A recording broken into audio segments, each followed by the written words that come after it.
What's going on, everybody? My name is Legato, and look, let's just get straight to the point. I got some interesting news for y'all today. So, I realized, or I seen a little, news article yesterday that Spider-Man Miles Morales outsold Call of Duty on PlayStation 5 digital sales for the month of December. Is it surprising? Kinda. It does seem like every year Call of Duty fans don't like the game and they say they're not gonna buy it, but then they end up buying it. It always ends up being the best-selling game of the year or the second best-selling game of the year. It really is surprising that Spider-Man Miles Morales outsold Call of Duty in digital sales. Now, like I said, keep in mind, these are PlayStation 5 digital sales only. Did it sell more than Call of Duty physical on PlayStation 5? Probably not. Did it sell more physical on PlayStation 4? Probably not.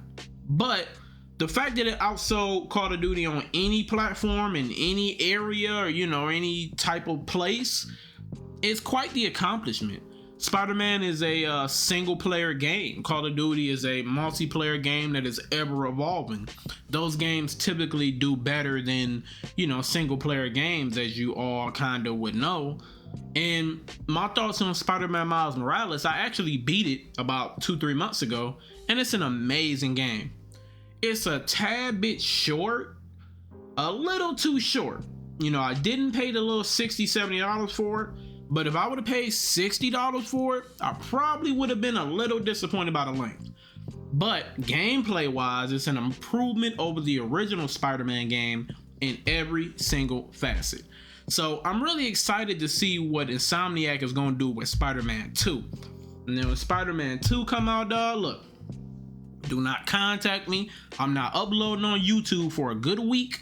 I'm not getting on Twitch. I'm not getting on Twitter. I'm deleting my Facebook. I will be unreachable. So, hey, look, Insomniac, we need that Spider-Man 2. But, hey, take your time. Greatness take time. So if I gotta wait another year for that, I'm cool. I'm fine. For my next little bit of news, it was revealed that Final Fantasy games, or at least the major games, might not be coming to Xbox this generation. So a report says that Square Enix is keen to keep releasing all their games on PC, but maybe not the Xbox console itself. This report also says that time exclusives will keep coming. It seems that Sony wants PlayStation to be the home of all future major Square Enix releases. Now we're seeing Final Fantasy. I don't know if this will cover like the next Kingdom Hearts game or any other big Square Enix releases, maybe like Marvel's Avengers 2, if that even ever comes out. But all those type of major Square Enix games, I don't know yet. But from the report, we do see that Final Fantasy may not be coming to the Xbox. Now, what do I think about this? I think it's unfortunate because as somebody who had an Xbox 360 growing up, I remember running to Walmart to buy Final Fantasy 13. Like, I was a kid. I think I was in 8th grade.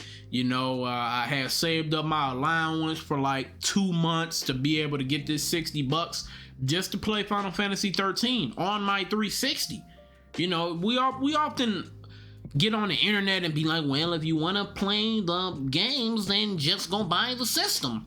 But it's not that simple. We got kids out here that are missing out on great games and whatnot, or just people that just don't either want to buy a PlayStation or PC, or just don't have the money for it, whatever the case may be. But I think it's just kind of sad and unfortunate if that's the route they are taking. And as far as timed exclusives, I'm not really a fan of them. I would prefer everything just come out when it's supposed to come out, all at the same time.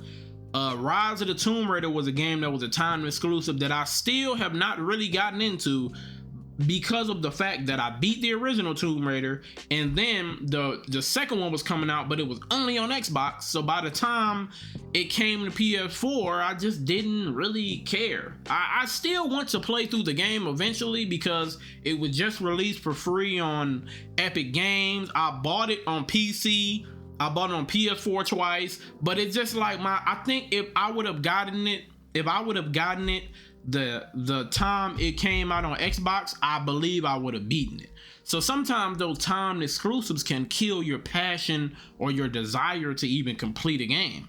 And for my last little bit of news here today, we got Knights of the Old Republic news. So, an article has said that Knights of the Old Republic remake is rumored to have new play modes with action similar to God of War or Neo. So it's pretty much getting rid of that turn-based, nonsense from what we see. And what do I think of this? I never played the original Knights of the Old Republic, so I have no nostalgic ties to it like a lot of you guys do. Do I think this will help the game in this day and age? I think so. I think that a lot of people, a lot of these newer gamers are not really big fans of turn-based. I'm not myself personally. I think that if this game was turn-based, I probably wouldn't buy it. But since it's not going to be turn-based, I think I may give it a shot. Now, the kind of interesting thing is that Star Wars Jedi Fallen Order 2 is supposed to be getting announced soon. So with the Knights of the Old Republic playing like God of War Neo, and Star Wars Jedi Fallen Order kind of playing somewhat like that, like at least it's an action RPG, I'm kind of trying to see where this falls in at. Like, is it going to be too redundant to an extent?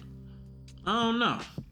But I'll definitely be, interested in Knights of the Old Republic, and maybe even if it's turn-based, if it turns out to be turn-based, maybe I'll still give it a chance. I'm not completely opposed to turn-based, it's just sometimes it's kind of whack to me. But anyway, man, I appreciate y'all for watching. My name is Legato, and I'm out. Peace.